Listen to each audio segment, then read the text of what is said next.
અમેરિકામાં જ્યારથી આ જે અલગ અલગ ઘટનાઓ બની રહી છે ત્યારથી જ અમેરિકા ખૂબ ચર્ચામાં આવ્યું છે. ડિપોર્ટેશનથી લઈ પાસપોર્ટ, વિઝા, આ બધી જ ચર્ચાઓ કરવામાં આવી છે.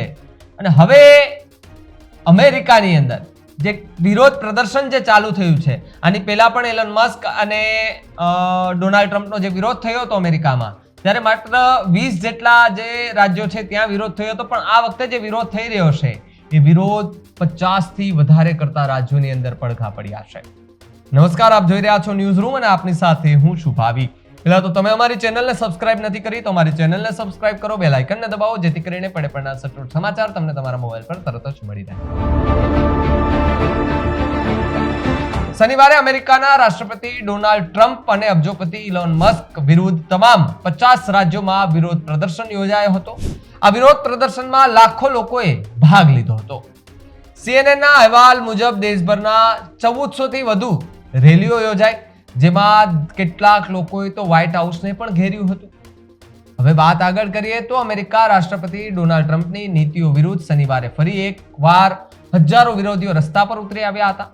આ દેખાવો તમામ 50 રાજ્યોમાં થયો હતો, અને જ્યાં વિરોધીઓ ટ્રમ્પના ટેરિફ વોર નીતિ અને સરકારી નોકરીમાં છટણીનો વિરોધ કરી રહ્યા છે. આ સમય દરમિયાન વિરોધીઓએ રાષ્ટ્રપતિના નિવાસસ્થાન એટલે કે વ્હાઇટ હાઉસને ઘેરી લીધું હતું. લોકોએ ટ્રમ્પ પર સભ્યતા અને કાયદાના શાસનને કચડી નાખવાનો આરોપ લગાડ્યો છે. આ ચળવળને ઘણા બધા નામ આપવામાં આવ્યા છે, જેવા કે 50-50 એક નામ આપવામાં આવ્યું છે, જેનો અર્થ થાય છે 50 વિરોધ, 50 રાજ્યો અને એક આંદોલન. વ્હાઇટ હાઉસ ઉપરાંત વિરોધીઓએ ટેસ્લાના શોરૂમને પણ ઘેરી લીધો. ટ્રમ્પ વિરુદ્ધ વિરોધ પ્રદર્શનનો આ બીજો તબક્કો છે. આ પહેલા 5 એપ્રિલે દેશભરમાં ટ્રમ્પ વિરુદ્ધ વિરોધ પ્રદર્શન યોજવામાં આવ્યા. રાજધાની વોશિંગ્ટન ડીસી સહિત તમામ રાજ્યોમાં વિરોધ પ્રદર્શનનું મુખ્ય કારણ રાષ્ટ્રપતિ ડોનાલ્ડ ટ્રમ્પ અને ઉદ્યોગપતિ ઇલોન મસ્કની આક્રમક નીતિ છે. ઇલોન મસ્કનો કાર્યક્ષમતા વિભાગ સરકારી વિભાગમાં સતત છટણી કરી રહ્યો છે. અત્યાર સુધીમાં હજારો સરકારી કર્મચારીઓને તેમણે નોકરીમાંથી કાઢી મૂકવામાં આવ્યા છે. બીજી તરફ ડોનાલ્ડ ટ્રમ્પની ઇમિગ્રેશન માટે કાર્યવાહી કરવાની અને અન્ય દેશો પર ટેરિફ લાદવાની કડક નીતિ પણ આ વિરોધ પ્રદર્શનનું એક મુખ્ય કારણ જોવા મળ્યું. ટ્રમ્પના ટેરિફ યુદ્ધને કારણે અન્ય દેશોમાંથી અમેરિકા આવતા માલના ભાવમાં વધારો થયો છે. આની સીધી અસર સામાન્ય લોકોના ખિસ્સા પર પડી રહી છે.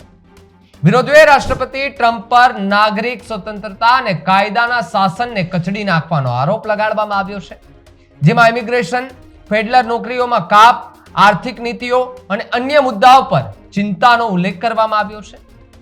હોસ્ટિંગમાં રેલીમાં હાજરી આપનાર એરોન બર્કે જણાવ્યું કે મને ચિંતા છે કે વહીવટ તંત્ર યોગ્ય પ્રક્રિયા વિના ગેરકાયદેસર ઇમિગ્રેશનને દેશ નિકાલ કરવાનો બંધ કરશે નહીં અને તેના બદલે અમેરિકન નાગરિકોને કેદ કરશે અને દેશ નિકાલ કરશે. બર્કે એમ પણ કહ્યું કે તેમની પુત્રી ટ્રાન્સજેન્ડર છે અને તે લઘુમતીઓના અમાનવીયકરણ વિશે સૌથી વધુ ચિંતિત છે. હવે જ્યારે આ કડક પગલાઓ અમેરિકાની અંદર લેવામાં આવી રહ્યા છે, ત્યારે ડોનાલ્ડ ટ્રમ્પ અને ઇલોન મસ્ક કે જેની આ બેવડી નીતિ એનાથી ત્રાહિમામ પોકારી ઉઠ્યા છે એ 50 રાજ્યોના લોકો કે જે આજે શનિવારે એ રસ્તા પર ઉતરી ગયા. રસ્તા પર ઉતરીને સીધા જ એલોન મસ્કના ટેસ્લાના શોરૂમને સાથે સાથે રાષ્ટ્રપતિ ભવન એટલે કે જે વ્હાઇટ હાઉસ છે તેને ઘેરી અને વિરોધ પ્રદર્શન કરવામાં આવ્યું, રોડ ચક્કાજામ કરવામાં આવ્યો. આ જ્યારે આપણે જોઈએ ત્યારે ભારતની યાદ આવી જાય, પણ ત્યાં સત્તા જેની છે તેની સામે જ લોકો અત્યારે પડ્યા છે અને વ્હાઇટ હાઉસ, ટેસ્લાનો જે શોરૂમ છે તેને ઘેરી લેવામાં આવ્યો છે. સ્વાભાવિકપણે જ્યારથી ડોનાલ્ડ ટ્રમ્પે રાષ્ટ્રપતિના કહેવાય ને કે શપથ લીધા ત્યારથી જ બધા લોકોને હતું કે હવે કંઈક નવું થશે, હવે કંઈક નવું થશે. સાહેબ, દોસ્તી હતી એ ક્યાંક હવે થોડી દૂરીનો નાતો થતો દેખાઈ રહ્યો છે, કારણ કે જે ટેરિફ લગાડવામાં આવ્યો છે એમાં ભારતનું પણ નામ છે.